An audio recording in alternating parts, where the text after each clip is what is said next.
Alright, so I got a little something different going on. This is a bit of a project that I've decided to get myself into. My kid's taking Taekwondo, and she's learning the bow staff, wants to get really good with it. So apparently I got it into my head that I'm going to go and be all handy. I'm going to cut down a tree and carve it into a damn bow staff for her, instead of just buying one out of a catalog.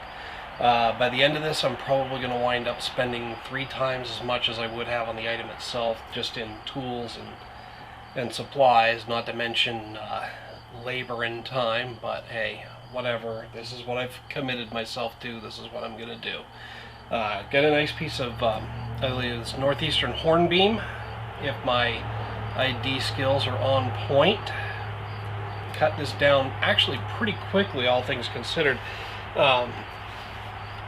This is an axe made by a company that makes fabric scissors, or at least in my experience, that's mostly what they've done. It's Fiskars. I actually read about this thing in Popular Science a little while ago, before I went and bought one, about how the design is all done up so that the handle reduces shock and impact to you while delivering the maximum efficient blow to the tree. And I gotta say, it worked pretty well. This is the Fiskars X27. Not that that's an endorsement or anything, because I'm not getting paid, but for my money, it's definitely worth it. I got a little excited when I found the tree in question, and so I went and cut it down without filming, but I might find a nice softwood or something and just cut it down real quick on camera so you guys can see how efficient the damn axe is. So the first thing... Alright, so there is a small stand of trees right there behind me. I'm not sure how hard or soft the wood is, or even exactly what species they are, but just to show you how effective this thing is, I'm going to take down one of the smaller ones real quick here. I'm hoping to drop it that way. It's not tall enough to hit the house, but it might hit the camera, so we'll see how that goes. But yeah.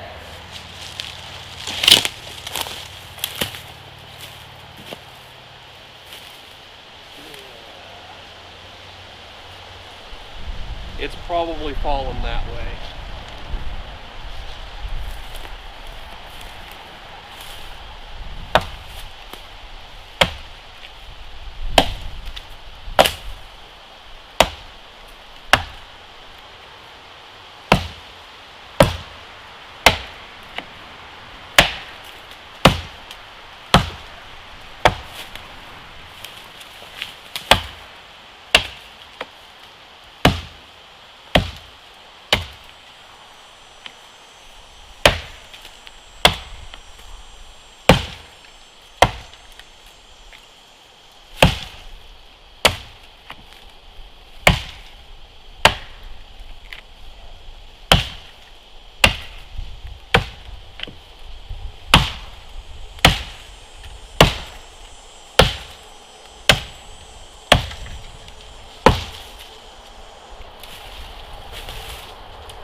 Still a bit of a workout, but you can see, despite a few missed swings, the thing came down pretty easy. I mean, it's not a huge tree, come on, but still, this sucker cuts deep.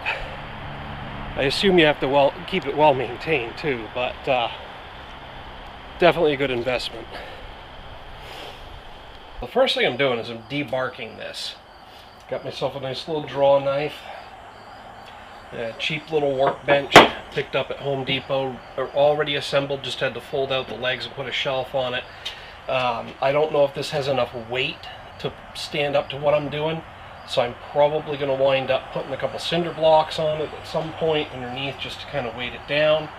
These double clamps were actually a special order from Amazon. I couldn't find anything like this in a store around here, but I did do a quick search, was able to find them. This is the woodworker's best friend kind of thing, so hopefully that works out well. I was able to get it clamped onto the bench using this back piece. I was hoping to go here where it's a little more sturdy, but the clamp doesn't open big enough to get around this 2x4 and the countertop piece. So we'll see how that works out. A couple of things I'm anticipating as trouble.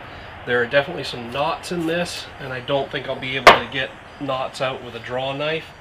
I was hoping to use this to mostly whittle it down, but again, those knots are going to cause a problem. Plus, it's going to be a real slow process, so I'm probably going to wind up getting some sort of planer at some point.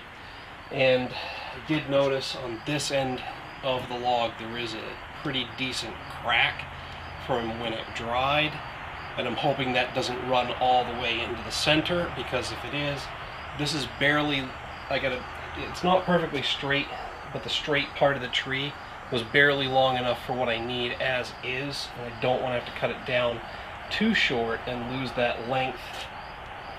Yeah, because then I'll be in trouble. So yeah, this is the start. This is what I'm going to be doing with this, and I'll document a few steps along the way. We'll see how it goes. When all's said and done, any criticism would be welcome, but please keep it constructive. I honestly have no fucking clue what I'm doing, and I'm making it up as I go along. So we'll see how it turns out. Well, like I said, for now, we're going to start with the debarking. I did do part of this already. We did get the underside a bit. I'm going to shave a little bit of this off, and then maybe let it dry a little bit more, and contemplate some options here. Space is at a premium in this area. As you can see, I share the garage with some other folks, and it is full. No cars in a 3-car garage. That tells you how much shit we've got kicking around.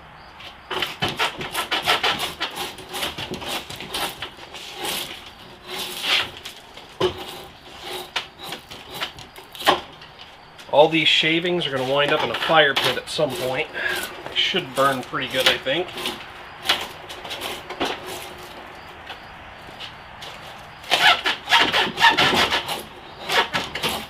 Yeah, you can already see what I mean about not enough weight on the bench, because it's already shifting on me just with this kind of work. So when I really have to bear down on this,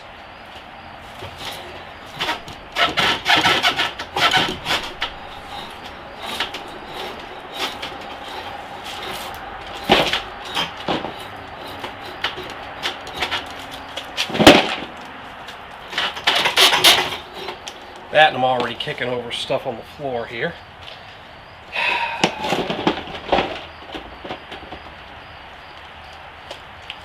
I need more room.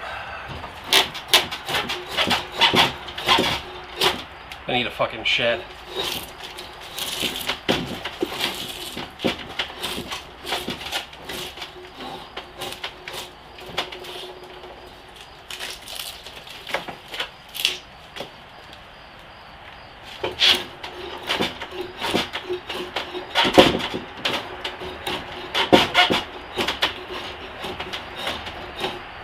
Yeah, see, right there is one of the naughty areas that I'm talking about, and I can already tell this workbench isn't going to stand up to this.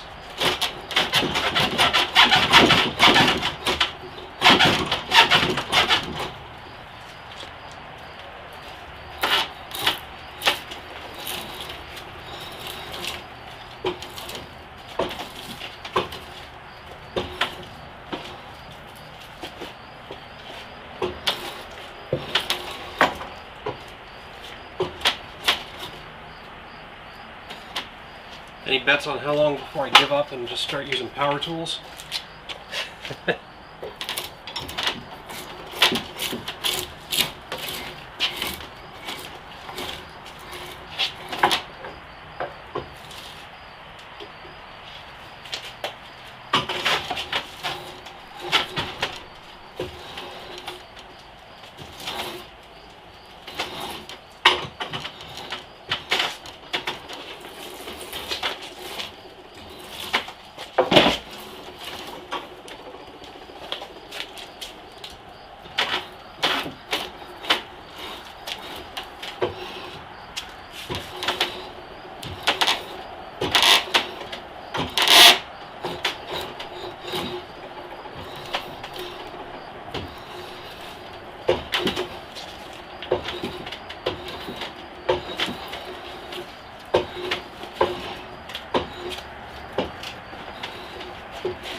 Alright, I'm going to turn this.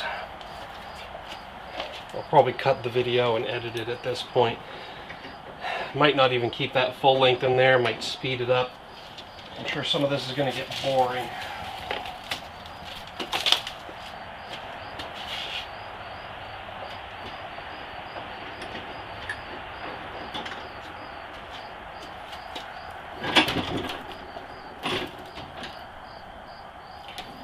And first snag.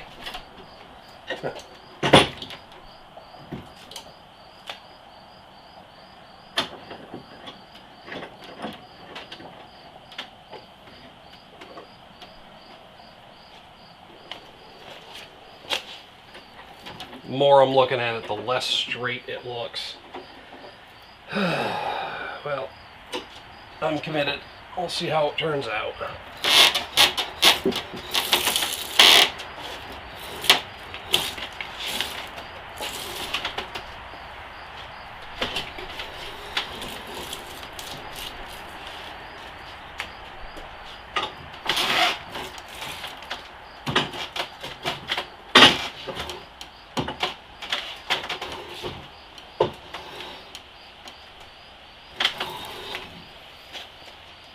Yeah, this thing's definitely going to need some weight under it. I can feel the legs shifting as I'm moving it. You know, it's already uneven, so I got it shimmed up over here to begin with.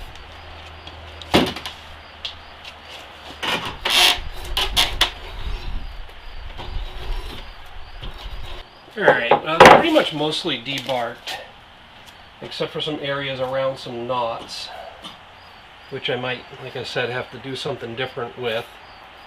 So, I'm going to cut this video here. Again, I'm probably going to speed this up and maybe edit some bits out as I go, but I might shave this down a little bit more. We're going to give it some more time to dry, because I can still feel some dampness on there. It's been drying for at least a couple of weeks. But once it's gone a little bit further, I'm going to, like I said, figure out what to do with the knots, and that'll probably be the next step.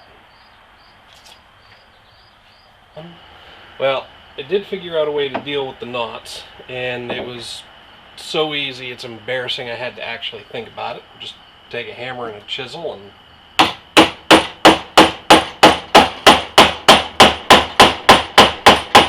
eventually pop these bad boys out.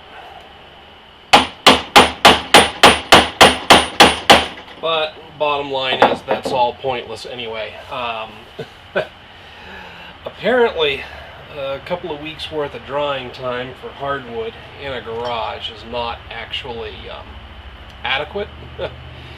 So this thing has split like a son of a bitch, and there's no way I'm going to get enough of a smaller stick out of the middle of the bigger stick to do what I wanted to with it. I'm going to show you some of the spots where it cracked here. So this crack on the end was the one I was originally worried about, and it had only gone up a few inches into the log, and now that we've had some more drying, you see it's gone quite a ways up, and there's some new cracks here,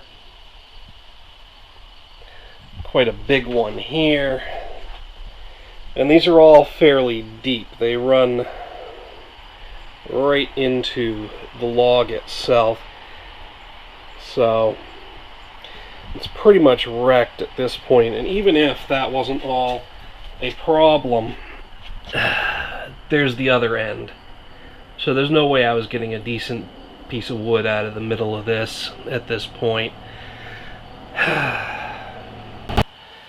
So as you can see, it's not going to be useful for anything much at all.